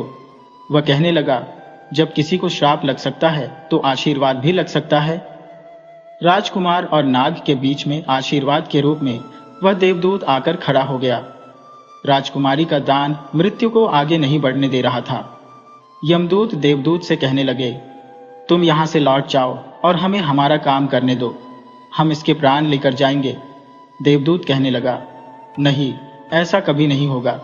मेरे रहते हुए यह बिल्कुल नहीं हो सकता, क्योंकि मुझे स्वयं भगवान भोलेनाथ ने भेजा है। अब उन दोनों में बहस होनी आरंभ हो गई। दोनों ने युद्ध करना शुरू किया। देवदूत की शक्ति से यमदूत तो आगे बढ़ने से नहीं बढ़ पा रहे थे, क्योंकि देवदूत की शक्ति ज्यादा थी। देवदूत ने उन यमदूतों को रोक दिया था। यमदूत भी हार मान गए और वापस यमलोक को चले गए। यमदूत तो जाकर यमराज से कहने लगे, महाराज, हम उस राजकुमार के प्राण नहीं ले पाए। यमराज कहने लगे, ये कैसी विडंबना है, तुम लोग खाली हाथ क्यों वापस लौट आए हो? तभी यमदूत कहने लगे, स्वामी, उसके प्राणों को लेने के लिए हम गए थे, लेकिन बीच में एक देवदूत आकर खड़ा हो गया और उसने हमें हरा दिया। उसके सामने हमारा कोई जोर नहीं चल पाया। यमराज कहने लगे, ऐसी कौन सी बड़ी ताकत है जो मृत्यु के मार्ग में बाधा बन रही है? यमदूतों ने बताया कि स्वामी, उसके दान की शक्ति और आशीर्वाद की शक्ति है, जिससे देवदूत और भी शक्तिशाली हो जाता है। यमराज कहने लगे, तुम लोग रहने दो, लगता है मुझे उसके प्राण लेने के लिए धरती लोक पर जाना पड़ेगा। फिर यमराज स्वयं धरती लोक की तरफ चल दिए और राजा के महल में प्रकट हुए। यमराज देवदूत से कहने लगे, तुम नहीं जानते हो कि विधि के विधान के अनुसार इसकी आयु पूर्ण हो चुकी है और मैं इसके प्राण लेने आया हूं। तब देवदूत कहने लगा, महाराज, मुझे बताइए कि क्या श्राप नहीं लगता है? श्राप तो ब्रह्मा जी और विष्णु जी को भी झेलने पड़े थे। यदि आप किसी के श्राप का मान रख सकते हैं, तो इसी तरह से आप किसी की आत्मा से निकले हुए आशीर्वाद का भी मान रख सकते हैं। तब यमराज बोले, प्रभु, अब मुझे क्या करना पड़ेगा? तब देवदूत ने कहा, आप इस राजकुमार की आयु 100 बरस कर दीजिए और उसके बाद ही आप इसके प्राण लेने के लिए आइएगा। यही भगवान शंकर का आदेश है। ये सुनकर यमराज ने उस राजकुमार की आयु 100 वर्ष कर दी। उसके बाद यमराज वापस अपने यमलोक को लौट गए और इस तरह से एक भूखे को दान देने पर राजा की औलाद पर आई हुई मृत्यु भी टल गई। सच्ची कहा है कि अन्न का दान सबसे बड़ा दान है। किसी भूखे को दिया गया अन्न एक महायज्ञ के बराबर होता है, क्योंकि किसी के दिल से जैसे बद्दुआ निकलती है, उसका श्राप लगता है, ऐसे ही दिल से निकले हुए आशीर्वाद और दुआ भी कहीं ना कहीं हमारे सामने आ जाती है। इसलिए दोस्तों, दान करना चाहिए, भूखे को भोजन खिलाना चाहिए। अन्नदान महादान है।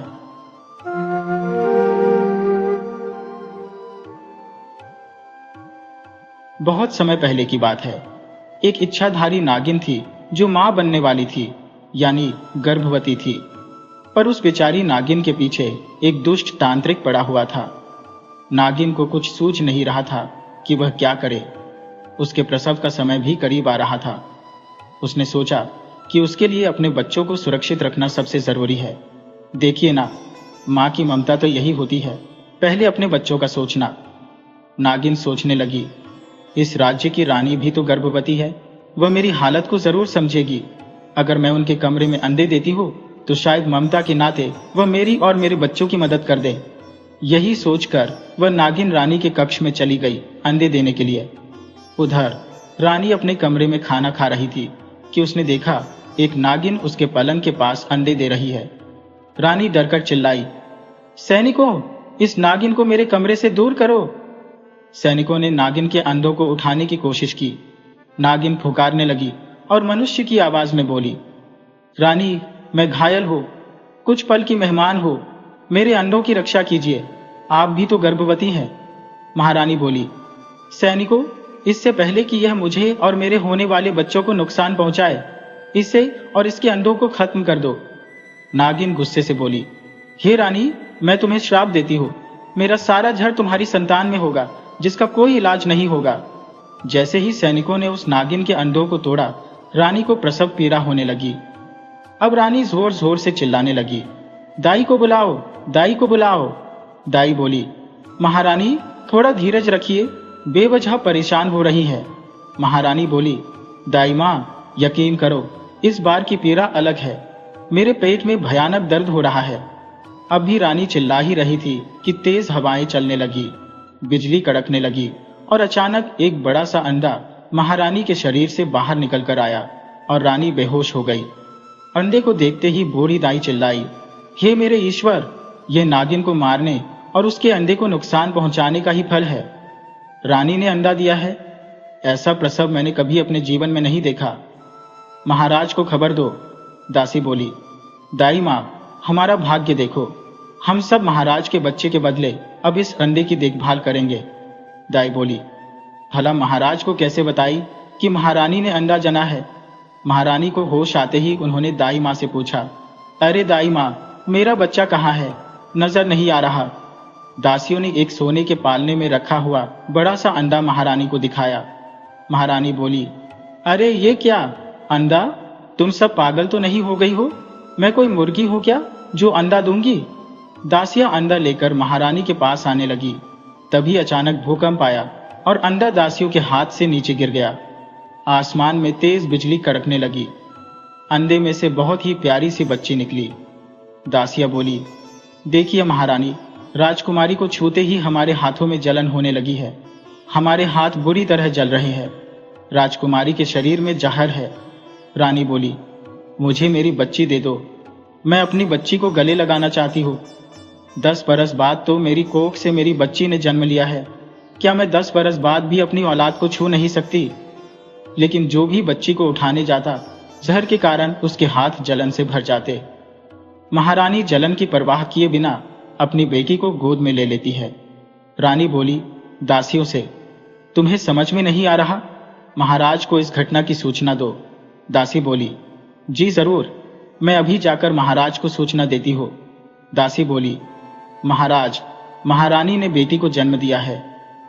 महाराज बोले, बहुत अच्छा, कैसी है मेरी राजकुमारी, और तुम इतनी डरी हुई क्यों हो दासी? दासी बोली, महाराज, राजकुमारी का शरीर जहर से भरा हुआ है, उसे छूते ही जहर का गंभीर असर होता है। दासी की बात सुनते ही महाराज ने रात ज्योतिषियों को बुलाया और ज्योतिषियों को पत्रिका देखने को कहने लगे। सभी ज्योतिषी राजकुमारी की कुंडली देखने लगे, फिर जोर से चिल्लाए, सत्यानाश हो गया महाराज, अब प्रलय होगी। इस लड़की का जन्म संसार के लिए अशुभ है। यह तेज बिजली की कड़क और भूकंप इसके सूचक है। राजा ने कहा, अब क्या किया जाए? तो ज्योतिषियों ने कहा कि इसे कमरे में बंद करके रखा जाए। राजकुमारी को दस्ताने पहनाकर पकड़कर उसे कमरे में बंद कर दिया जाता है। सारे राज्य में प्राकृतिक आपदा के कारण धन और जन की बहुत हानि होती है।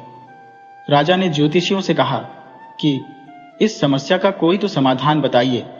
तब ज्योतिषी बोले, महाराज, उसके लिए एक शीशे का महल बनवा दीजिए, जहां उसकी जरूरत की सारी चीजें हो, उस पर हम सबकी नजर रहे और राजकुमारी को कष्ट भी न हो। महाराज ने अब राजकुमारी के लिए एक शीश महल बनवा दिया और उस राजकुमारी का नाम रखा विश। जब विश 16 वर्ष की हो गई तो राजा से कहने लगी, महाराज, मैं भी दुनिया देखना चाहती हूँ, सबसे मिलना चाहती हूँ।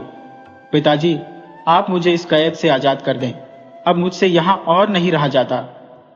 महाराज ने कहा, माना कि राजकुमारी हो तुम, पर तुम्हें कोई हक नहीं है कि तुम प्रजाजनों को नुकसान पहुंचाओ। तुम बाहर आकर किसी को भी दर्द पहुंचा सकती हो। विश ने कहा, पिताजी, अब मुझे खुद को बस में रखना आ गया है, मैं किसी को नुकसान नहीं पहुंचाऊंगी। राजा ने कहा, अगर ऐसी बात है तो मैं तुम्हें बाहर निकाल सकता हूं, तुम बाहर आ सकती हो। विश बाहर आ गई और महल में घूमने लगी।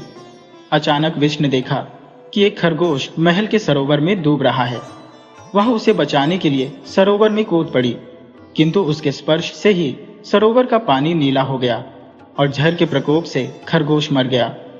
राजा ने विश से कहा, तुम्हें शीश महल में ही रहना होगा पुत्री। जब तक तुम्हारी बीमारी का इलाज नहीं मिल जाता, हम तुम्हारे लिए किसी को खतरे में नहीं डाल सकते। अगर तुम बिना आज्ञा बाहर निकली तो तुम्हें इसकी सजा भुगतनी पड़ेगी। विश को राजा की बात बहुत बुरी लगी। उसे उदास देखकर राजा बोले, पुत्री, तुम जानती हो विश, तुम्हें हम कितना प्रेम करते हैं। तुम हमारी पुत्री हो, लेकिन हमें तुम्हारी और अपनी प्रजा की भी चिंता है। अगर कुछ भी हुआ तो यह किसी के लिए भी अच्छा नहीं होगा ना पुत्री। विश ने कहा, लेकिन पिताजी, इसमें मेरा क्या कसूर है? मुझे ही सब क्यों सहना पड़ रहा है? मैं जानती हूं आप मुझे प्रेम नहीं करते, क्योंकि आपको अभी मेरी कोई जरूरत नहीं है। लेकिन जिस दिन आपको मेरी जरूरत पड़ेगी, उस दिन तो आपको मुझे यहां से निकालना ही पड़ेगा। विश को दासी भोजन देने आई तो उसने भोजन खाया और अपने कंगन देने के लिए दासी के पास गई। जैसे उसने दासी को छुआ, वह जोर से चिल्लाने लगी। दासी बोली, मेरा पूरा शरीर जल रहा है, ये क्या हो रहा है? मेरी सांसें रुक रही है। मौका देखकर विश वहां से भाग गई। और एक दिन तांत्रिक, जो पहले से ही उस नागिन के पीछे पड़ा हुआ था, विश के पास से गुजरा। उस तांत्रिक ने सोचा, मुझे ऐसा आभास क्यों हो रहा है कि वह जहरीली नागिन यहीं आसपास है। कुछ देर तलाशने के बाद तांत्रिक को वह नागिन मिल गई। तांत्रिक मंत्र शक्ति से भरा हुआ पानी विश के ऊपर फेंकता है और देखते ही देखते विश तांत्रिक की कैद में आ गई। तांत्रिक विश को लेकर अपने घर चला गया और बोला, मेरे सामने आ जाओ, मैंने तुम्हें पहचान लिया है। तुम वही इच्छाधारी नागिन हो, मुझसे छुपने की तुम्हें कोई जरूरत नहीं है। नागिन बोली, तांत्रिक, तू मेरे बीच में क्यों आ रहा है? रानी ने मेरी ममता का अपमान किया है। मैंने बहुत प्रार्थना की, मेरी प्रार्थना और मिन्नतों के बावजूद भी मेरी आंखों के सामने मेरे अंडों को तोड़ दिया। वह अपनी बेटी को कभी भी हृदय से कभी नहीं लगा पाएगी। मैं राजकुमारी का शरीर कभी नहीं छोड़ूंगी। सबको मेरे अपमान का बदला भुगतना होगा। तांत्रिक बोला, हे नागिन, तू सारे मानव समाज से इस बात का बदला नहीं ले सकती। तू महारानी को क्षमा कर दे, या फिर मुझे बता, तेरा क्रोध कैसे शांत होगा? नागिन बोली, देख तांत्रिक, मेरा क्रोध शांत करना चाहता है तो सुन। महारानी से बोल कि उसे मेरे से मुकाबला करना होगा। तांत्रिक ने कहा, नागिन, कैसा मुकाबला? तब नागिन बोली, उसे एक परीक्षा देनी होगी। अगर महारानी परीक्षा में जीत गई तो उसकी बेटी को श्राप से मुक्ति मिल जाएगी। अब यह नागिन की बातें सुनकर तांत्रिक राजा के पास गया और कहने लगा, महाराज, आपके दुख का उपाय मेरे पास है। मैं राजकुमारी को ठीक करवा सकता हूं, लेकिन उसके लिए महारानी को नागिन की दी हुई चुनौतियों का सामना करना होगा। महाराज, यदि आपको यह शर्त मंजूर है तो मैं राजकुमारी को हमेशा के लिए इस मुसीबत से निकलवा सकता हूं। महाराज कुछ सोच विचार करने के बाद कहते हैं, ठीक है तांत्रिक, हमें मंजूर है। फिर तांत्रिक महल में महारानी के पास जाता है। तभी वहां नागिन भी आ जाती है। नागिन महारानी से कहती है, महारानी, कल पूर्णिमा है, आपको पूरी रात नागरानी की पूजा करनी होगी। अगर आपकी पूजा से नागरानी खुश हुई तो आप उनसे वरदान के रूप में इस श्राप से मुक्ति पा सकती है। लेकिन याद रखिएगा महारानी, ये परीक्षा आपके लिए बहुत कठिन होने वाली है। नागरानी कभी किसी को यूं ही दर्शन नहीं देती है। उनके दर्शन के लिए कई कई वर्षों तक पूजा करनी पड़ती है। ये 3 दिन की पूजा आपके जीवन के सबसे कठिन दिन होने वाले हैं। या तो आप इस तपस्या के बाद अपनी बेटी को बचा पाएंगी, वरना खुद भी मारी जाएंगी। क्या आप इस परीक्षा के लिए तैयार हैं? ये सुनकर राजा घबरा गया और बोला, असंभव, ये रानी इस तरह की कोई भी परीक्षा नहीं देगी, क्योंकि इससे तो हमारी रानी मारी जाएगी। रानी कहती है, महाराज, आप चिंता न करें। राजा बोले, नहीं रानी, इस तरह से तो आपकी मृत्यु निश्चित है। महारानी ने कहा, महाराज, मैं अपने प्राण देने को भी तैयार हूं। मैं जितना भी कर लूं उतना कम है। तब महारानी दासियों से कहती है, दासियों, तुम मेरे जाने की तैयारियां करो। महारानी पूरी रात नागरानी की पूजा करती है और अगले दिन कुएं में प्रवेश करने को तैयार हो जाती है। राजा कहने लगे कि हमें कुछ ठीक नहीं लग रहा महारानी। महारानी ने कहा, महाराज, मैं जानती हूं आपको मेरी चिंता है, लेकिन मैं अपने पापों की सजा कब तक अपनी बेटी को भुगतने दूंगी? मुझे मेरे पापों की सजा मिलनी ही चाहिए। अगर मैं वापस नहीं लौटी तो विष का ध्यान रखना और नागिन से कहना कि मुझे माफ कर दे। उसके बाद अगले दिन महारानी सुबह सुबह कुएं के पास पहुंच जाती है।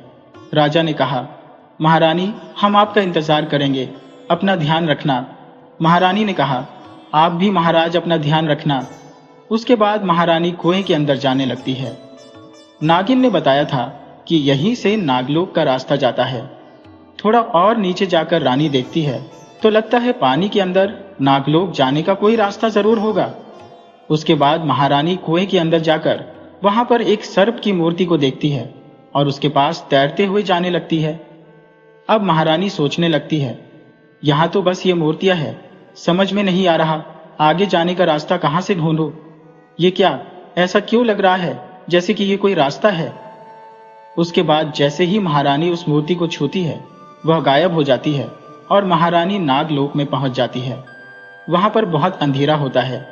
तभी महारानी को वहां पर एक रोशनी आती हुई नजर आती है और महारानी उस रोशनी का पीछा करने लगती है और फिर नागरानी के पास पहुंच जाती है। महारानी ने कहा, हे प्रभु, कृपा कीजिए, मैं जिस काम के लिए आई हूं मुझे उसमें सफलता मिले। उसके बाद महारानी उस छोटे से टापू पर जाने लगती है और वहां जाकर पूजा करने लगती है। धीरे धीरे सारे सांप महारानी की तरफ आने लगते हैं और महारानी के शरीर पर लिपट जाते हैं। वे महारानी को डसने लगते हैं और अपनी जहरीली सांसें महारानी की तरफ फैलाने लगते हैं, लेकिन फिर भी महारानी हार नहीं मानती। जहरीले विष के प्रभाव से महारानी बहुत बीमार होने लगती है। धीरे धीरे रानी को सांस लेने में भी दिक्कत होने लगती है और वहीं पर रानी की मृत्यु हो जाती है। तभी उनकी आत्मा उनका शरीर छोड़ देती है। तभी वहां नागरानी आ जाती है और कहती है कि आखिर तुम भी यह परीक्षा पास नहीं कर पाई, यही तुम्हारी की सजा है। जैसा तुम करोगी वैसा ही पाओगी। अब तो तुम समझ गई होगी पाप करने का अंजाम क्या होता है। रानी बोली, हे नागरानी, मुझे मेरे कर्मों का दंड तो मिलना ही था। क्या फर्क पड़ता है कि आज मिले या कल मिले। नागरानी ने कहा, सही कहा रानी तुमने। किसी ने जो सही कहा है कि मृत्यु सबकी आंखें खोल देती है। अब कुछ ही देर में दूत आते ही होंगे तुम्हें लेने। उसके बाद नागरानी वहां से अपने नागलोक को चली जाती है। रानी कहती है, मुझे माफ कर देना विष, तेरी जिंदगी में दुखों के अलावा मैं तुझे कुछ न दे पाई बिटिया। हे पुत्री, मुझे माफ कर दो, हो सके तो मुझे माफ कर दो बेटी। काश भगवान मेरी जिंदगी के बदले तुम्हें जीवन दे दे। तभी वहां नागरानी आ जाती है। नागरानी बोली, उठो पुत्री। रानी बोली, नागरानी आप। नागरानी ने कहा, आखिरकार तुम ममता का सही मतलब समझ गई हो। मुझे खुशी हुई यह जानकर कि हर चीज की कीमत होती है। अब चुनाव तुम्हारा है, किसकी जिंदगी बचाना चाहती हो, अपनी या फिर अपनी बेटी विश की। महारानी ने कहा, नागरानी, आज तक मैंने विश को सिर्फ दुखों के अलावा कुछ नहीं दिया। आज अगर अपनी जिंदगी का मोह रखूंगी तो जी नहीं पाऊंगी कभी भी। मेरी बेटी की खुशियों भरी जिंदगी का वरदान दे दो मुझे, ताकि उसने जितना सहा है उसकी भरपाई हो सके। मैं जहां भी रहूंगी खुश रहूंगी। नागरानी बोली, ठीक है रानी, तुम्हारी बेटी को सदैव खुशियों से भरी जिंदगी का मैं वरदान देती हूँ। तुम आखिरी बार अपनी बेटी से मिल सकती हो, लेकिन वह तुम्हें देख नहीं पाएगी। तभी वहां वह इच्छाधारी नागिन आ जाती है। नागिन बोली, नागरानी, आपसे एक विनती है। नागरानी ने कहा, हाँ बोलो नागिन। नागिन ने कहा, नागरानी, आपने कहा था ना, जिंदगी के बदले जिंदगी। विश की जिंदगी के बदले आप मेरी जिंदगी ले लीजिए। अपनी संतानों को खोकर वैसे भी जिंदगी जीने का कोई उद्देश्य मेरी समझ में नहीं आता। खुद तो अपनी संतान का सुख नहीं पा सकी मैं, कम से कम किसी को वह सुख देकर दिल का एक बोझ तो कम कर सकती हो। नागरानी ने कहा, नागिन, तुम सच में महान हो। मैं तुमसे बहुत प्रसन्न हो। जाओ और अपनी नई जिंदगी शुरू करो। तुम जल्दी ही मां बनोगी और वह बनेगी हमारे साम्राज्य की नई नागरानी। ये मेरा वरदान है तुम्हारी बेटी के लिए। और रानी, तुम भी जाओ और अपने परिवार वालों के साथ एक नई जिंदगी की शुरुआत करो। उसके बाद नागरानी वहां से चली जाती है।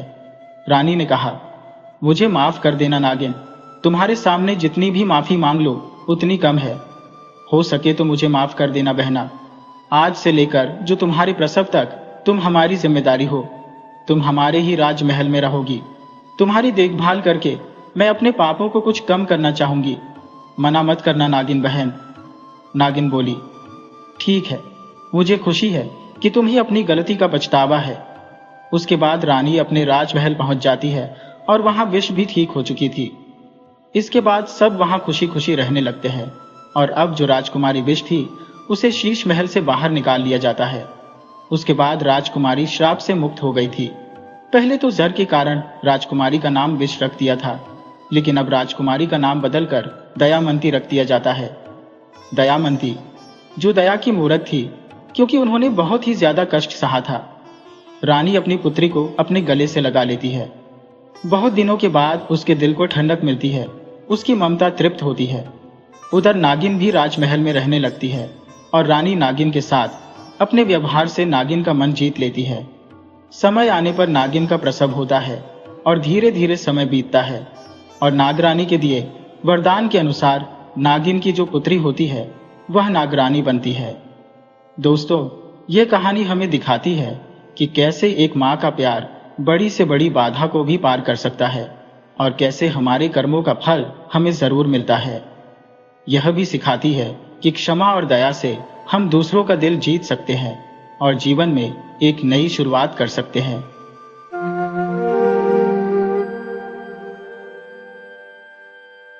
एक जमाने की बात है, रामपुर नाम की एक सूखी बेजान रियासत थी। वहां के राजा सूरज सिंह बड़े ही नेक दिल थे। हमेशा अपनी जनता की भलाई और सुख शांति के बारे में सोचते रहते थे। उनके 2 बेटे थे। बड़े का नाम उग्रसेन था और छोटे को सब प्यार से संतोष पुकारते थे। रानी भी उतनी ही दयालु और संस्कारी थी। हर किसी की मदद को तैयार रहती थी। जैसे कोई दुख में हो तुरंत सहारा बन जाती थी। फिर एक दिन अचानक रामपुर पर मुसीबतों का पहाड़ टूट पड़ा। पड़ोस का राजा दहिरसेन, जो बड़ा चालाक था, उसने अचानक रामपुर पर हमला कर दिया। रामपुर की सेना तैयार नहीं थी और राजा सूरज सिंह कुछ समझ ही नहीं पाए। सबसे बुरी बात, राजा का सेनापति भी दुश्मन से मिल गया था, जिससे सेना की हार हो गई। राजा का बड़ा बेटा राजकुमार उग्रसेन दुश्मन के हाथों कैद हो गया। यह खबर मिलते ही राजा सूरज सिंह अपनी पत्नी और छोटे बेटे को लेकर एक गुप्त रास्ते से रामपुर से निकल पड़े। चलते चलते वे एक घने जंगल में जा पहुंचे, जहां उन्हें एक गुफा मिली। उसी गुफा में उन्होंने अपना ठिकाना बना लिया। कुछ दिन ऐसे ही बीत गए। एक रात छोटे राजकुमार संतोष को किसी औरत के रोने की आवाज सुनाई दी। उसने अपने माता पिता को बताया तो उन्होंने भी उस आवाज को सुना। राजा सूरज सिंह, जो बड़े दयालु थे, अपने बेटे से बोले, बेटा, कोई दुखी औरत रो रही है, हमें उसकी मदद करनी चाहिए। राजकुमार संतोष बोला, पिताजी, आप रहने दीजिए, मुझे आज्ञा दें, मैं जाकर देखता हूं कि क्या बात है। माता पिता से आज्ञा लेकर और अपने हथियार उठाकर राजकुमार संतोष आवाज की दिशा में चल पड़ा। वह गुफा से थोड़ा और आगे बढ़ा। जिधर से रोने की आवाज आ रही थी उधर ही बढ़ने लगा। तभी उसने देखा कि एक बड़ी चट्टान के नीचे से रोने की आवाज आ रही है। राजकुमार उस चट्टान की तरफ बढ़ा तो उसने देखा कि चट्टान के नीचे एक नागिन दबी पड़ी है। उसे इंसानों की तरह रोते देखकर राजकुमार को बड़ा अचरज हुआ। उसने पूछा, तुम इंसानों की तरह क्यों रो रही हो? तुम कौन हो? कोई भूत हो या परी हो? नागिन सहमी हुई बोली, मैं आकाश की एक परी हूं। देवताओं ने मुझे श्राप दिया है, उसी श्राप के कारण मैं इस रूप में हूं। मैं यहां से जा रही थी कि अचानक यह पत्थर मुझ पर गिर गया। अब मैं इसके नीचे दब गई हूं, निकल नहीं पा रही। अपनी इसी बेबसी पर मैं रो रही हूं। राजकुमार थोड़ी देर सोचता रहा, फिर उसने अपनी ताकत से चट्टान को दूर हटा दिया। चट्टान हटते ही नागिन चुप हो गई, उसका रोना भी बंद हो गया। राजकुमार ने देखा नागिन का मुंह धीरे धीरे परियों जैसा खूबसूरत होता जा रहा था। थोड़ी देर में फन की जगह एक सुंदर चेहरा बन गया, पर धड़ अभी भी सांप का ही था। नागिन आंसू बहाते हुए बोली, तुमने मुझ पर बड़ा उपकार किया है, मैं इसे कैसे चुकाऊंगी? आज तुमने मेरी जान बचाई। राजकुमार ने कहा, यह तो मेरा फर्ज था कि दुखियारों की सहायता करूं। अगर आपकी जगह कोई और होता तो हम उसकी भी मदद करते। ये तो हमारा धर्म है।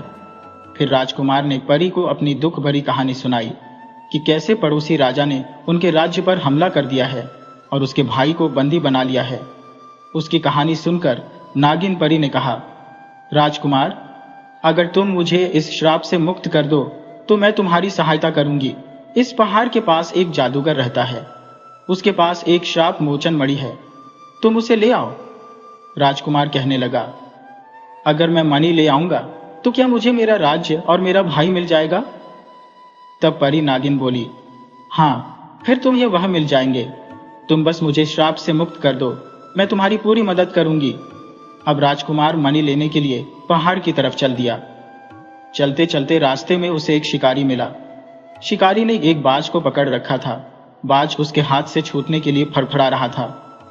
राजकुमार को बाज पर दया आ गई, क्योंकि राजकुमार तो बड़ा दयालु था। उसने शिकारी से कहा, शिकारी, बाज को छोड़ दो। शिकारी ने कहा, यह तो मेरा शिकार है, मैं भला इसे क्यों छोड़ूं? इतनी देर से मैं शिकार की तलाश में था और बड़ी मुश्किल से मुझे यह शिकार मिला है। तब राजकुमार ने कहा, तुम इस शिकार को छोड़ दो और बदले में मेरी अंगूठी ले लो। शिकारी अंगूठी को देखकर ललचा गया और उसने अंगूठी ले ली और बाज को छोड़ दिया। शिकारी के हाथ से छूटते ही बाज राजकुमार से बोला, राजकुमार, मैं बाजों का राजा हूं। तुमने मेरी जान बचाई है और मेरे दुख में साथ दिया है। जब भी तुम्हें दुख में मुझे याद करना हो, मैं तुरंत तुम्हारे पास पहुंच जाऊंगा। जब भी तुम पर संकट आए, बस एक बार मुझे याद कर लेना, मैं तुरंत तुम्हारे पास आऊंगा। अब राजकुमार और आगे बढ़ा। आगे चलते चलते उसे नागिन परी का दिया हुआ वचन याद आया कि तुम मुझे मणि ला दो और मैं तुम्हारी सहायता करूंगी। इसलिए राजकुमार और जोश में आकर आगे बढ़ने लगा। थोड़ी देर चलने पर उसे एक नदी मिली।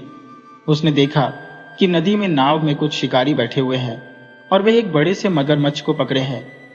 वे उसे नदी से बाहर खींच रहे हैं और मगरमच्छ तड़प रहा था और छूटने की कोशिश कर रहा था। राजकुमार बड़ा दयालु था। उसने अपनी कीमती कटारें शिकारियों को दे दी और कहा, इस मगरमच्छ को छोड़ दो। छूते ही मगरमच्छ ने कहा, राजकुमार, मैं मगरमच्छों का राजा हूं। अगर कभी भी जरूरत पड़े तो मुझे याद कर लेना, मैं तुरंत हाजिर हो जाऊंगा। राजकुमार ने कहा, ठीक है, इस वक्त तो तुम्हें मुझे नदी पार करना है, मुझे नदी पार करा दो। मगरमच्छ ने खुशी खुशी राजकुमार को अपनी पीठ पर बैठाया और नदी के पार पहुंचा दिया। अब जादूगर का महल पास था। राजकुमार शीघ्र ही वहां पहुंच गया। वहां उसे अचानक लोगों की आवाज सुनाई पड़ी। वह चौंक पड़ा। उसने चारों तरफ देखा तो पत्थर की मूर्तियां पड़ी थी। वही मूर्तियां धंस रही थी। वह एक पेड़ के पीछे छिप गया। तभी पास पड़ी एक मूर्ति राजकुमार से कहने लगी, छिपने का कोई फायदा नहीं है, जादूगर की नजर पड़ते ही तुम भी पत्थर के हो जाओगे। ये सुनकर राजकुमार घबरा गया। उसे नागिन परी का दिया वचन याद आ गया कि तुम मुझे मणि ला दो और मैं तुम्हारा राज्य और तुम्हारे भाई को बंदी गृह से छुड़वा दूंगी। तो अब जादूगर से मणि छीनने का राजकुमार उपाय सोचने लगा कि कैसे वह परी को मुक्त करे और अपना राज्य प्राप्त करे। तभी वह मूर्ति बोल उठी, राजकुमार, प्राण प्यारे हैं तो भाग जाओ, जादूगर आता ही होगा। भारी मन से राजकुमार नदी के किनारे आ गया। तभी उसे मगरमच्छों का राजा वह मगरमच्छ याद आया और उसने उसे याद किया। तभी मगरमच्छ बाहर आया और कहने लगा, राजकुमार, आपने हमें याद किया है। मगरमच्छों के राजा से राजकुमार बोला, मैं बहुत मुश्किल में हूं, तुम्हें मेरी कुछ मदद करनी है। तब मगरमच्छ बोला, आप हमें बताओ कि हमें क्या करना है। तब राजकुमार ने कहा, तुम नदी के अंदर जाओ और जितने भी जल के अंदर मगरमच्छों और जो भी जलीय जीव है सबको लेकर राजमहल की ओर, जो जादूगर का राजमहल है, उसकी तरफ जाओ और उन पर हमला करो। और उधर फिर उसको राजकुमार को जो पंछियों का राजा था वह बाज, उसकी याद आई। उसने तुरंत ही बाज को याद किया। बाज प्रकट हो गया और कहने लगा, राजकुमार, बताओ मैं आपकी क्या मदद कर सकता हूं। इस पर राजकुमार ने कहा, जितने भी पंछी हैं और तुम्हारे जितने भी साथी हैं सबको लेकर तुम राजमहल के ऊपर से हमला करना। तो बाज ने कहा, ठीक है। अब जो राजकुमार तो पीछे था और जितने भी जलीय जीव थे वे सब आगे बढ़ रहे थे और बाजों के झुंड थे। जितने भी पशु पक्षी थे सब ऊपर से राजमहल के ऊपर से जादूगर पर टूट पड़े। अचानक हमले से जो जादूगर घबरा गया। जल के जीव जंतु और पक्षियों पर उसका जादू नहीं चला। देखते ही देखते उसके जादुई शैतान मारे गए। मगरमच्छों और जलीय जीवों ने उन्हें नोच नोच कर खा गए। जादूगर भी मारा गया। बाजों के राजा ने राजकुमार को आवाज दी कि जादूगर अब मर चुका है, आप महल में आ जाओ। उसने देखा कि जादूगर सच में मरा पड़ा है। पक्षियों ने उसे जगह जगह से नोच लिया है और मगरमच्छ उसके पांवों से लिपटे हुए हैं और उनके जो सैनिक थे उनको भी काफी जलीय जीव खा चुके हैं। इतने में ही एक मूर्ति ने राजकुमार से कहा, जो पत्थर की राजा मूर्तियां बनी हुई थी, क्योंकि वह भी पहले कभी इस राज्य की जो राजा थे और उसकी प्रजा थी, उसको जादूगर ने पत्थरों की मूर्तियां बना दिया था। तब एक मूर्ति ने कहा, जादूगर के पेट में मणि है, तुम उसे निकाल लो। राजकुमार ने तुरंत मणि निकाल ली। फिर मणि की सहायता से सारी मूर्तियों में प्राण डाल दिए। पल भर में चारों ओर चहल पहल मच गई। पत्थर बने नगर के राजा ने राजकुमार को पूछा, तुमने हम पर बहुत बड़ा एहसान किया है, हमारे लिए कोई सेवा हो तो बताइए। राजकुमार ने उसे अपनी सारी कहानी सुना दी कि कैसे पड़ोसी राजा ने हमारे राज्य पर हमला किया है और मेरे भाई को बंदी बना रखा है। तब वह राजा कहने लगा, मैं अभी अपनी सेना लेकर आपके साथ चलता हूं। राजा अपनी सेना लेकर राजकुमार के साथ चल पड़ा। रास्ते में राजकुमार ने नागिन परी, जो कि श्रापित थी, उसका श्राप मिटा दिया। परी ने उसे बताया, तुम्हारे भाई संकट में है, मैं जाकर उनकी रक्षा करती हूँ और तुम भी रामपुर पहुंचो। तो राजकुमार ने रामपुर पर हमला कर दिया। उसके साथ पत्थरों के देश की सेना थी। राजा दहिरसेन घबरा गया और उसकी हार हो गई। उसे कैद कर लिया गया। राजा सूरज सिंह फिर से सिंहासन पर बैठे और एक दिन राज दरबार लगाया गया। आस पड़ोस के राजा भी बुलाए गए। राजकुमार संतोष नागिन परी को ढूंढ रहा था, लेकिन उसका कोई अता पता नहीं था। राजकुमार निराश हो गया। तभी उसे नागिन परी आती हुई दिखाई दी। उसके साथ एक सुंदर राजकुमारी थी। वह सफेद कपड़े पहने हुए थी। राजकुमार उसे देखता ही रह गया। राजकुमार ने नागिन परी से पूछा, यह कौन है? तब नागिन परी ने बताया, यह धरती की परी है, राजा दहिरसेन की बेटी है। तुम्हारा और इसका नाम राजकुमारी दया है। संतोष और दया दोनों मिल जाएंगे तो पृथ्वी पर कोई खून खराबा नहीं होगा और हमेशा सुख शांति बनी रहेगी। युवराज उग्रसेन आगे बढ़ा और उसने राजा सूरज सिंह से कहा, पिताजी, राजकुमारी दया और राजकुमार संतोष का विवाह कर दे। मैं सिंहासन से अपना अधिकार छोड़ता हूं और मेरे भाई छोटे राजकुमार संतोष को राजा बना दें। फिर अगले दिन राजकुमार संतोष और राजकुमारी दया का विवाह हो गया। संतोष ने दया को एक मूर्ति भेंट की। उसने उस मूर्ति को नागिन परी को भेंट कर दी। नागिन परी ने उन्हें आशीर्वाद देकर जाने लगी तो संतोष ने पूछा, अब कब आओगी? नागिन परी ने मुस्कुराकर कहा, जब भी मेरी कहानी कोई पढ़ेगा या सुनेगा तो मैं उसमें जरूर आऊंगी। और यह कहते हुए वहां से चली गई, क्योंकि वह तो परी थी, उसे तो अपने लोग जाना था। दोस्तों, आपको हमारी कहानी कैसी लगी? अच्छी लगी हो तो ज्यादा से ज्यादा शेयर करें, लाइक करें और सब्सक्राइब करें। राधे राधे।